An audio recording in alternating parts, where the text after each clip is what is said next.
دیکھیں گے عبرانیوں کا خط اس کا 11واں باب اور اس کی پہلی آیت کو دیکھیں گے. عبرانیوں 11واں باب اور اس کی پہلی آیت کو دیکھیں گے اور کلام اقدس کے اندر یوں لکھا ہے: اب ایمان امید کی ہوئی چیزوں کا اعتماد اور اندیکھی چیزوں کا ثبوت ہے. کلام حق کا پڑھا اور سنا جانا ہم تمام جانوں کے لیے باعث سے برکت ٹھہرے. سب بولے آمین آمین ہلیلویا. جیسا کہ ہم جانتے ہیں کہ ایمان ہمارا عقیدہ ہے کہ ہم کس شخص پر یا کس ہستی پر ایمان رکھتے ہیں. ہمارا ایمان ہمارے زندہ خداوند یسوع المسیح پر ہے، کیونکہ ایمان یہاں کیا لکھا ہے کہ ایمان اندیکھی چیزوں کا ثبوت ہے. یعنی کہ ہم نے خداوند یسوع مسیح کو روبرو، جیسے کہ ابھی ہم ایک دوسرے کو دیکھ رہے ہیں، اس طرح سے نہیں دیکھا، لیکن ہمارا ایمان، ہمارا توکل، ہمارا یقین، ہمارا بھروسہ یہ ہے کہ کوئی ایک ایسی ہستی ہے جس کے وسیلہ سے معجزات ہوتے ہیں، جس کے وسیلہ سے اندھے دیکھتے ہیں، جس کے وسیلہ سے لنگڑے چلتے ہیں، جس کے وسیلہ سے بہرے کان سننا شروع کر دیتے ہیں، جس کے وسیلہ سے مردہ ہڈیوں میں جان آ جاتی ہے. وہ ہستی کا نام کیا ہے جی؟ یسوع المسیح. زوردار تالیاں خداوند یسوع المسیح کے لیے، کیونکہ دنیا کے اندر ایسی کوئی ہستی نہیں جو مردے زندہ کر سکے. ایک ہی ہستی ہے، وہ خداوند یسوع المسیح ہے. اور ہمارا ایمان، ہمارا توکل یہی ہے کہ وہ بادشاہوں کا بادشاہ اور خداوندوں کا خدا ہے.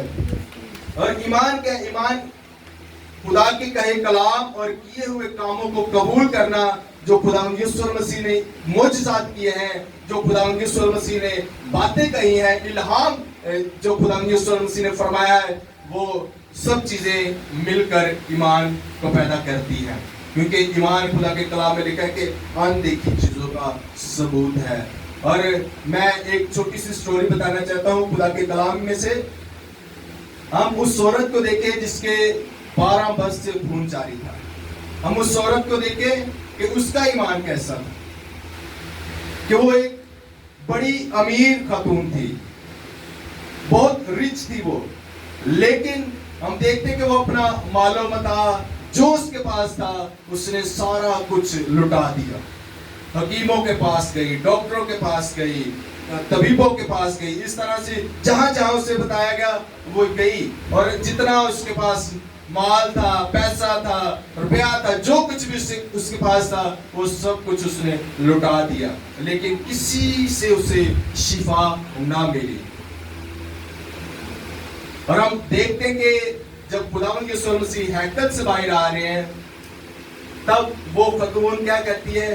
چھپکے سے جاتی ہے اور خداوند یسوع مسیح کا کیا چھوتی ہے جی؟ پلو چھوتی ہے یا پلہ، جو بھی آپ کہہ سکتے ہیں. خداوند یسوع مسیح کی پوشاک کو چھوتی ہے، اور کیا ہوتا ہے؟ بالفور خداوند یسوع مسیح فرماتے ہیں، اپنے شاگردوں سے کہتے ہیں کہ میرے اندر سے شفا نکلی ہے. اور خداوند یسوع مسیح کے شاگرد کہتے ہیں کہ آپ پر تو بھیڑ جو ہے گری پڑتی ہے، لیکن خداوند یسوع مسیح نے کہا میرے اندر سے کیا نکلی ہے جی؟ شفا نکلی ہے. یہ اور خداوند یسوع مسیح نے جب پوچھا وہ خاتون کیا ہوتی ہے جی؟ چھپ جاتی ہے، ڈر جاتی ہے، کیونکہ وہ ایک ایسی بیماری کے اندر تھی کہ اس دور کے اندر ناپاکی کی حالت میں سمجھا جاتا تھا، اور گھر میں یا علاقہ کے اندر اس خاتون کو یا جس سے بھی یہ مرض ہوتا تھا اسے داخل نہیں کیا جاتا تھا. لیکن آگے ہم دیکھتے ہیں کہ خدا کا فضل کیا ہے.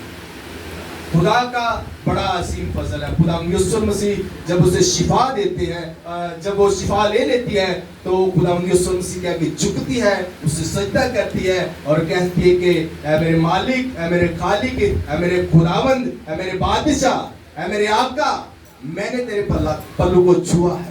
اور خدا یسوع مسیح سے برکت دیتے ہیں اور خدا یسوع مسیح سے کہتے ہیں کہ تیرے سب گناہ معاف. اور خدا یسوع مسیح اسے نئی زندگی دیتے ہیں، نئی زندگی کو وہ لے کر آگے چلتی ہے. اور ہم دیکھتے ہیں کہ اگر ہم ہسٹری کو اگر دیکھیں تو اگر آپ گوگل ریسرچ کریں تو اس خاتون کو آگے ہم دیکھتے ہیں کہ جب خدا یسوع مسیح صلیب لے کر جا رہے تھے اور جس خاتون نے اس کا خدا یسوع مسیح کا منہ صاف کیا تھا رومال کے ساتھ، یہ وہی خاتون تھی، اور اس خاتون کا نام تھا ویرونیکا. اگر آپ ریسرچ کرنا چاہتے ہیں تو